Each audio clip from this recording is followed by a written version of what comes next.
الرسول واتباعه واتباعه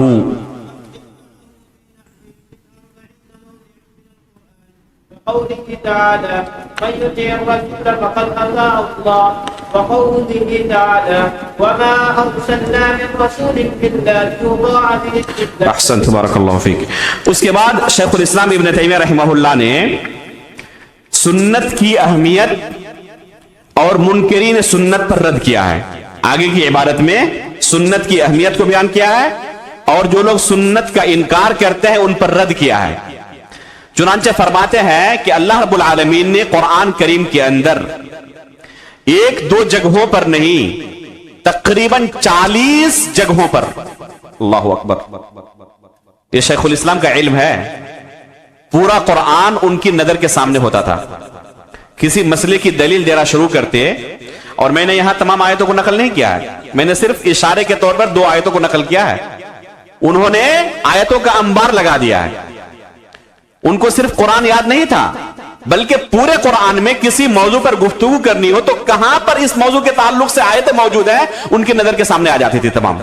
جیسے آج کیا کرتے ہیں، کمپیوٹر میں کوئی چیز لکھ کر سرچ کریں تو وہ لفظ پوری کتاب میں کتنی مرتبہ آپ کے سامنے آتا ہے نا، تو تقریباً ان کا ذہن کمپیوٹر تھا. اس تعلق سے مجھے نصوص چاہیے قرآن سے، تو صرف ذہن کے اندر گیا اور تمام آیتیں سامنے حاضر ہو گئی. فرماتے ہیں کہ اللہ رب العالمین نے قرآن کریم کے اندر 1-2 جگہوں پر نہیں، کتنی جگہوں پر؟ تقریباً 40 جگہوں پر اپنے رسول کی اطاعت کا اور اتباع کا حکم دیا ہے.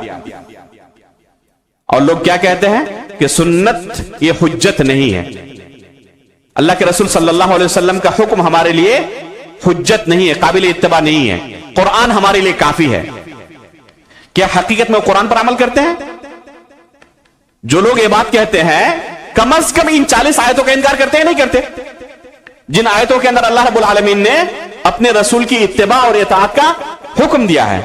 تو جو لوگ سنت کو حجت نہیں مانتے کم از کم قرآن کی 40 آیتوں کا انکار کرتے ہیں. تو وہ سنت کا تو انکار کرتے ہی ہیں، حقیقت میں قرآن کے بھی منکر ہیں وہ. اور جو سنت کا اور قرآن کا منکر ہو حقیقت میں وہ شریعت کا منکر ہے، حقیقت میں وہ شریعت کا منکر ہے، اس لیے کہ شریعت نام ہی ہے قرآن و سنت کا. تو اس چیز کو شیخ الاسلام نے یہاں پر ذکر کیا ہے. آگے بڑھے. فالنفوس واتباعه، الف کیا ہے یہاں پہ؟ حمزہ وصل یا فصل؟ وصلی قطعی، وصلی، اس لیے لکھا جائے گا لیکن پڑھا نہیں جائے گا.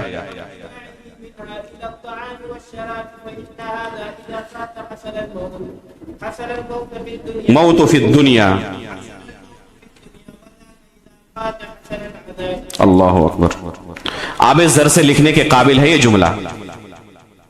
فرماتے ہیں فالنفوس احوج الى معرفت ما جاء به واتباعه منها الى الطعام والشراب. جس طرح اس جسم کو کھانے اور پینے کی ضرورت ہے، اگر کوئی شخص کھانا اور پینا چھوڑ دے تو زندہ رہ پائے گا؟ فرماتے ہیں کہ جس طرح اس جسم کو، اس نفس کو طعام اور شراب کی، کھانے اور پینے کی ضرورت ہے، اس سے کہیں زیادہ رسول اللہ صلی اللہ علیہ وسلم کی اطاعت اور اتباع کی اسی ضرورت ہے.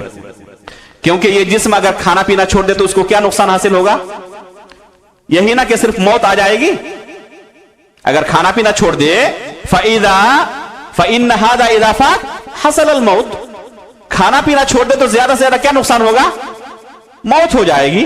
لیکن وَذَاكَ إِذَا فَاتَ حَصَلَ الْعَذَابِ، اگر وہ فوت ہو جائے، اللہ کے رسول کی اتباع فوت ہو جائے، اطاعت کسی کی زندگی سے نکل جائے، تو یہاں پر کیا حاصل ہوگا؟ عذاب الہی، جہنم کا عذاب، جہنم کے عذاب کے اندر اسے مبتلا کیا جائے گا. تو کون زیادہ سنگین ہے؟ جہنم کا عذاب زیادہ خطرناک ہے یا دنیاوی موت زیادہ خطرناک ہے؟ ظاہر سی بات ہے کوئی مقابلہ ہی نہیں ہے، دونوں کے درمیان کوئی مقابلہ ہی نہیں ہے. پتا کیا چلا کہ اس جسم کو کھانے پینے کی جتنی ضرورت ہے اس سے کہیں زیادہ سنت رسول کو جاننے اور اس کی اتباع کی ضرورت ہے. اللہ کے رسول صلی اللہ علیہ وسلم